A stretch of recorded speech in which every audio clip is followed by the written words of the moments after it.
देखते हैं 5 का 2 नंबर। कह रहा है निम्न सारणी किसी खास क्षेत्र के 25 घरों के दैनिक जेब खर्च को दर्शाता है। तो भोजन का माध्य खर्च परिकलित कीजिए। यहाँ से हमें इसका माध्य निकालना है। चलिए तो देखते हैं, जो आपको विधि हमें सरल लगेगी हम उसी का यहाँ पे इस्तेमाल करने वाले हैं। अगर कह देता कि इसी विधि से बनाइए तो भैया जो कह देता उसी को करना होता। जब कह ही नहीं रहा है तो हमें जो आसान लगेगा तो वही विधि का इस्तेमाल करेंगे।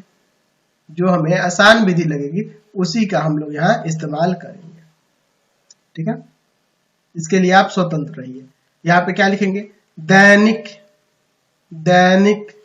खर्च रुपए में दिया हुआ है, रुपए में दैनिक खर्च किस में है, रुपए में है। और घरों की संख्या दी हुई है।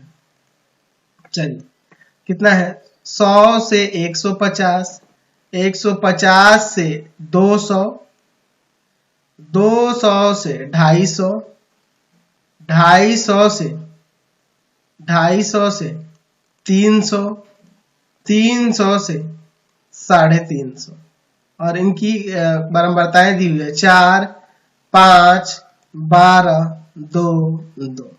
एक साइड निकालते हैं, यानी वर्ग चिन्ह पहले निकालते हैं। क्या हो जाएगा आपका, इन दोनों को जोड़ेंगे, 2 से भाग करेंगे तो आपका आ जाएगा 125। ये दोनों जोड़ोगे तो 250 होगा, 250 का आधा 125 हो जाएगा। यहाँ पे आ जाएगा आपका 350, 350 का आधा जो हो जाएगा 175 हो जाएगा। ठीक है, चलिए समझ रहे ना। अगला क्या है आपका, ये 450 होगा, यानी कि 225 हो जाएगा, 225 हो जाएगा। फिर यहाँ पर क्या आ जाएगा आपका 275 आ जाएगा, 275 आ जाएगा। फिर इन दोनों को जोड़ के 2 से भाग करेंगे तो आपका आ जाएगा 325। ठीक है, हम यहाँ पे क्या करते हैं, चलिए हम लोग DI निकालते हैं, क्योंकि ये थोड़ा बड़े बड़े अंक है तो इससे गुना करने में दिक्कत होगी। तो मैं XI और माइनस में माध्य, तो माध्य इसमें से क्या होगा, माध्य इसमें से माध्य कौन सा, काल्पित माध्य। तो काल्पित माध्य बीच वाले मान को ले लेंगे, ये हो जाएगा A, यानी कि 225 आप कल्पित माध्य के रूप में ले लेंगे। चलिए तो 125 में से 225 घटा देंगे। ठीक है, 125 में से 225 घटा देंगे तो माइनस का 100 आ जाएगा। 175 में से 225 घटा देंगे तो माइनस का 50 आ जाएगा। यहाँ पे 0 आ जाएगा। फिर यहाँ पर आपका 50 आ जाएगा, 275 में से आपका 225 घटाएंगे तो फिर यहाँ पे 100 आ जाएगा। अब इसको आसानी से यहाँ पे गुना कर देते हैं, FI DI। तो FI ये रहा घरों की संख्या और DI ये रहा, गुना करेंगे तो माइनस का 400, माइनस का कितना हो जाएगा, यहाँ पर ये 50 में गुना कर देंगे 5 से तो 250 हो जाएगा ना, 50 25 250 हो जाएगा। ठीक है, फिर 0, फिर आपका 100 और फिर आपका हो जाएगा यहाँ पे कितना 200। ठीक है, चलिए अब इसको आगे सॉल्व करते हैं।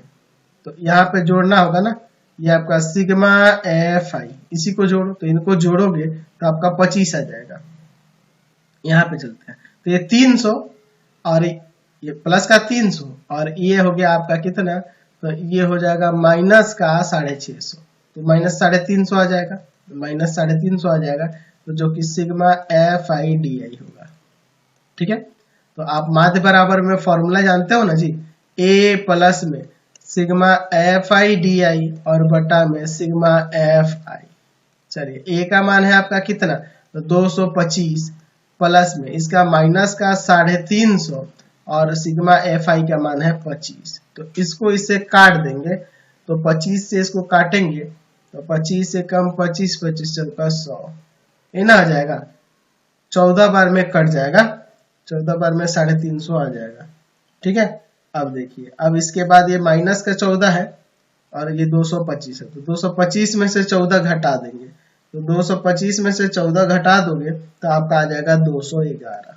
211 हमारा माध्य निकल गया। समझ गए, चलते हैं अगले क्वेश्चन पे। चाहते तो आप इसे पग विचलन विधि से भी बना सकते थे, कोई दिक्कत नहीं, जो आपको विधि सरल लगे उसे बना सकते हो। हाँ, लेकिन अगर यही कह दे क्वेश्चन में कि इसी विधि से बनाना है तो उसी विधि का प्रयोग करेंगे जो क्वेश्चन में कहेगा। चलिए